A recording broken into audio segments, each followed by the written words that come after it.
একবার না, দুবার আইপিএলে খেলার সুযোগ এসেছিল শরীফুলের সামনে। গত বছর লখনৌ সুপার জায়ান্টস শরীফুলকে চেয়েছিল, কিন্তু ওয়ার্কলোড ম্যানেজমেন্টের কথা চিন্তা করে বাংলাদেশ ক্রিকেট বোর্ড বিসিবির পক্ষ থেকে তাকে এনওসি দেওয়া হয়নি এবং সেই কারণে তার আসলে আইপিএলে খেলা হয়নি। এরপর শরীফুল কিছুটা রিদম ডেফিনিটলি হারিয়েছিলেন, যে কারণে চ্যাম্পিয়ন্স ট্রফির স্কোয়াডে তার আসলে জায়গা হয়নি, যেখানে জায়গা করে নিয়েছেন তাসকিন আহমেদ, মুস্তাফিজুর রহমান, নাহিদ রানা, তানজিম হাসান সাকিব, হাসান মাহমুদ কিংবা শরীফুল তারা আসলে জায়গা করে নিতে পারেননি। বিপিএল এ শরীফুল ভালো পারফর্ম করছেন, কোনো সন্দেহ আসলে নাই। মোটামুটিভাবে ভালো পারফর্ম করছেন। স্পেশালি লাস্ট ম্যাচটাতে যেভাবে তিনি বল করেছেন, ৪-৪টা উইকেট নিয়েছেন এবং সো ফার এখন পর্যন্ত ১০ ম্যাচ খেলে ১২ উইকেট নিয়েছেন শরীফুল।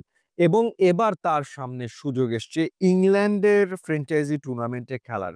এবং ডেফিনিটলি এটাও একটা বড় অফার, সেটা আসলে বলতেই হবে। ইংল্যান্ডের যে জনপ্রিয় ফ্র্যাঞ্চাইজি টি-20 টুর্নামেন্ট হয়, অর্থাৎ টি-20 ব্লাস্ট, সেই টি-20 ব্লাস্টে খেলার অফার পেয়েছেন শরীফুল এবং সেটা হচ্ছে এসেক্স এর পক্ষ থেকে তার সাথে যোগাযোগ করা হয়েছে এবং ডেফিনিটলি নো অবজেকশন সার্টিফিকেট তো তার লাগবেই বিসিবির পক্ষ থেকে। কারণ বিসিবি যদি তাকে সেই নো অবজেকশন সার্টিফিকেটটা দেয়, তাহলে হয়তোবা ইংল্যান্ডে তার খেলা হবে এবং আপনাদেরকে যদি জানিয়ে রাখি যে কবে থেকে এই টুর্নামেন্টটা শুরু হবে। আগামী ২৯শে মে থেকে ১৩ সেপ্টেম্বর পর্যন্ত চলবে হচ্ছে এই টি-20 ব্লাস্ট, যেখানে সব মিলিয়ে ১৬ টা দল অংশগ্রহণ করবে। উত্তর দক্ষিণ গ্রুপে ভাগ হয়ে এসেক্স দক্ষিণ গ্রুপে রয়েছে এবং প্রত্যেকটা দলকে ১৪ টা করে ম্যাচ খেলতে হবে। তার মানে কিন্তু নাম্বার অফ ম্যাচেস এর সংখ্যা অনেক। ১৪ টা ম্যাচ সেখানে আসলে খেলতে হবে। তো সেই টুর্নামেন্টে এখন শরীফুল আসলে খেলবেন কিনা?